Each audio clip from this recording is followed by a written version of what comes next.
Back here on Open, President Donald Trump and North Korean leader Kim Jong-un held a historic meeting in Singapore talking about this and more. We're here with our political experts.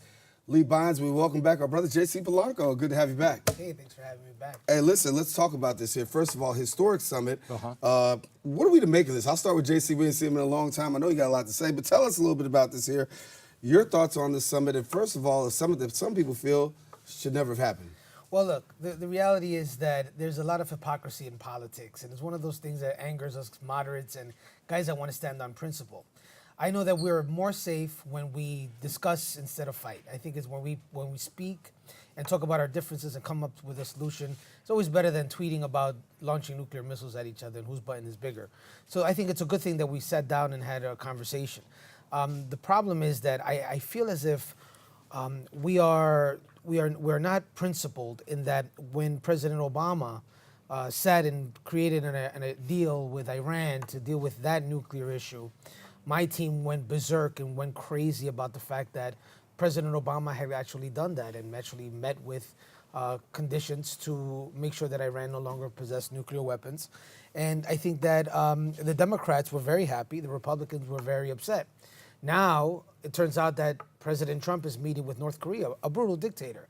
And although it was a good thing for that to have happened, the Democrats are not too fond of the idea of him having met with North Korea, and the Republicans are ecstatic about it. So the question is, at what point do we become principled citizens and say it's a good thing for Iran and North Korea to be on some sort of program where they no longer have nuclear weapon capabilities? So I think it was a good deed. You know what, to broaden the argument just a bit, the United States really didn't get anything out of this. It was pretty much a really, really good photo op for the president, but it was even a bigger photo op for Kim Jong-un. Basically speaking, if you really think about it, the only thing that happened out of the whole thing was they went back to a recommendation that the Russians and the Chinese had put forth about 6 to 8 months ago. It was a freeze. Basically what they were saying is that if the United States would freeze their activities with regards to the war games, or as the president mentioned it, and then Kim Jong-un would cool it on the missile testing and nuclear bomb testing, then they can have an opportunity to sit down and talk. That's exactly what happened. Nothing more, nothing less. The United States actually acquiesced and said we're not going to proceed with any more of these provocative war exercises with the South and with Japan. And Kim Jong-un essentially didn't really give up much. When I took a look at the document that they signed, it wasn't an agreement. It was pretty much just... Lee, but let's be honest. I'm sorry, I don't mean to interrupt you, but just think about this. Just a few months ago, we were talking about having missiles pointed at Guam and having missiles that could reach Chicago. I mean, that kind of talk and rhetoric is no longer happening either on Twitter or through North Korea's state media.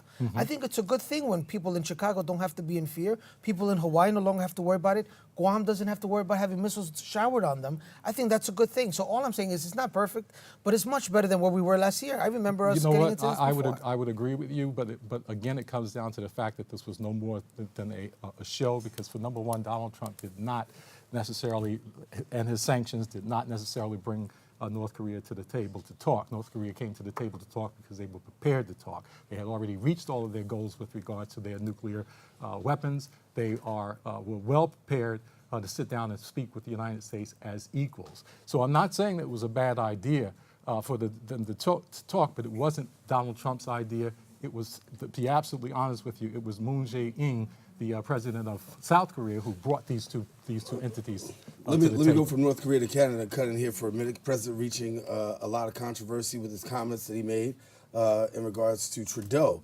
What are we to make now with the latest with Trudeau?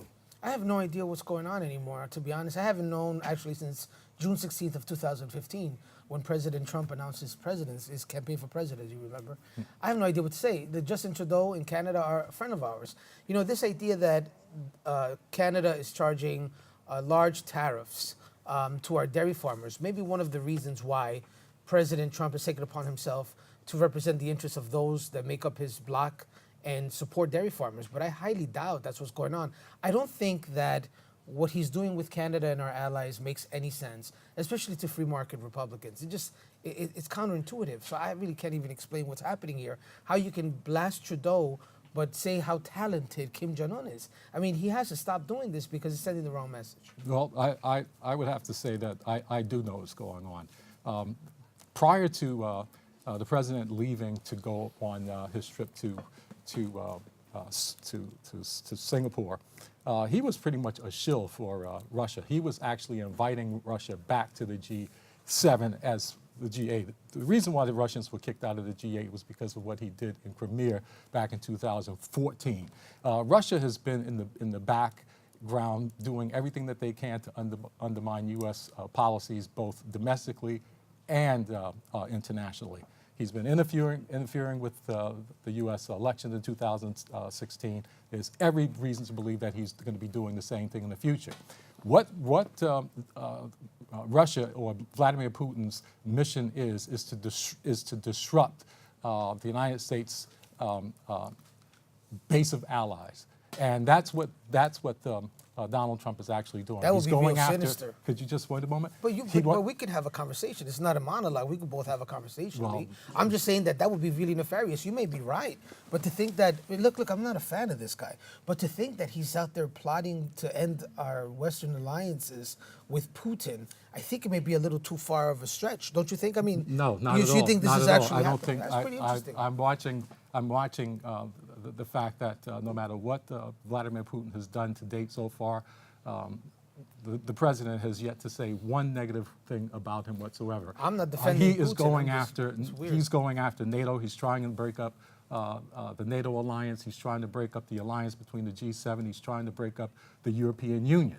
These are all of the things that Donald Trump, believe it or not, is all in agreement with Vladimir Let me ask Putin. this question here. So since you met with North Korean president, how does this play out in the mind of voters? I mean, when you go to the voting booth and you hear and you see, here he is, he's met with Kim Jong-un, does it make any bit of a difference to those people who are voting come next election? Or even with midterms around the corner? No, I think right now, sadly, as President Trump is concerned, I think he has a lock on the Electoral College vote. I think he does, and I think, Lee, when you look at the map, I think that's pretty fair to say. I think he'll lose the popular vote every time he runs. I mean, Lee hasn't agreed yet. But I know he does. I know he does, and I know you do too. The fact of the matter is that this makes him look good, and quite frankly, there's nothing that President Trump can do or say that will upset his base and his supporters. Nothing.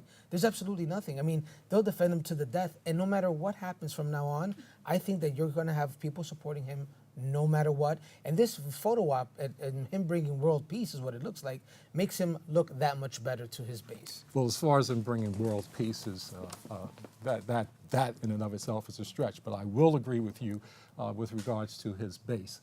And that's one of the reasons why he does stand a chance of not necessarily losing that many House seats coming in the 2018 election, because I believe it was Corker came out just yesterday and said that, with regards to the trade issues and things like that, and he actually said that that Republicans are afraid of him.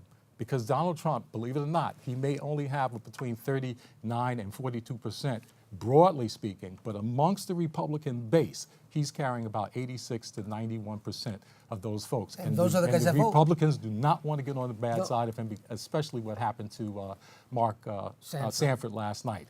3 hours before the end of the election, Donald Trump started tweeting, "That man lost," and this is a Republican who had never lost an election before. Lee's right. So Lee's when you absolutely really right think about that. what's going I'm on, walking on eggshells just sitting here every time you mention the president's name. I'm very careful on what I say. I don't want to lose any more friends. But let me tell you, it's a serious thing. The Republican Party, as we knew it once, no longer exists. This is President Trump's party.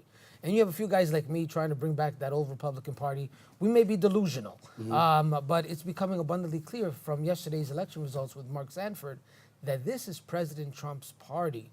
And it's going to be like this for a while unless the old Republican Party gets some traction, and it's becoming less and less likely. Yeah. Well, the only thing that would change my mind based upon what he said and what I actually said myself is that the Democrats don't have a message, a unified message themselves. They do not have a leader out front. There's a few people out there trying to make a name for themselves, but essentially the Democrats are out there in the woods. They're having their own civil war on their side of the aisle as well. And unless they can actually unify, Donald Trump can slip through. All right. Well, before we wrap up this segment, I want to talk to JC real quickly while I got you here. Talk about the breaking news coming out of the New York City Housing Authority. First, bring our viewers up to speed and give us your reaction. Look, the Department of Investigation, the week after the election, unleashes a scathing report about how NYCHA has been lying to its residents about lead testing and mold testing. And just a couple of days ago, on Monday morning, the NYCHA and the city came to a settlement with the feds for a $2 billion settlement to deal with the shortcomings in NYCHA. The issue is this: when did the city know that NYCHA was falsifying lead and mold tests, affecting the lives of over 400,000 people living in NYCHA housing? When did they know? What did they know? Because the Department of Investigation unleashing the report the week after the election is very suspect.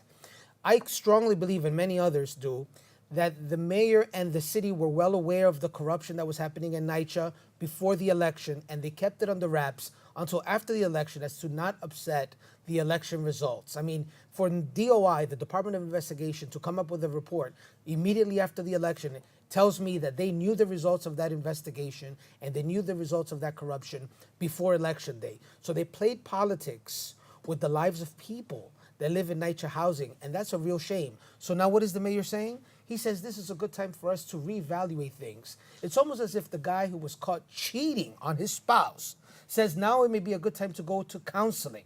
Let me tell you, now is the time for divorce, and you're going to pay up. And I think the mayor should pay up for this one. All right, we're going to bring you back. We'll have to talk a little bit more about that one in depth. It affects so many people here in our borough and also in Manhattan, as we're welcoming our viewers who are now watching us on the MNN channel, telling you about the NYCHA controversy. Of course, stay tuned to us here at Open. We'll bring more guests in, and we'll have JC back, of course, if he wants. And come on back, share with us, Lee. Come on back if you want to. We'll do it again. It's always a pleasure. And good to have you both, all Thank right? you. Have a great day. All right, listen, stay with us. We got more show coming on back after this.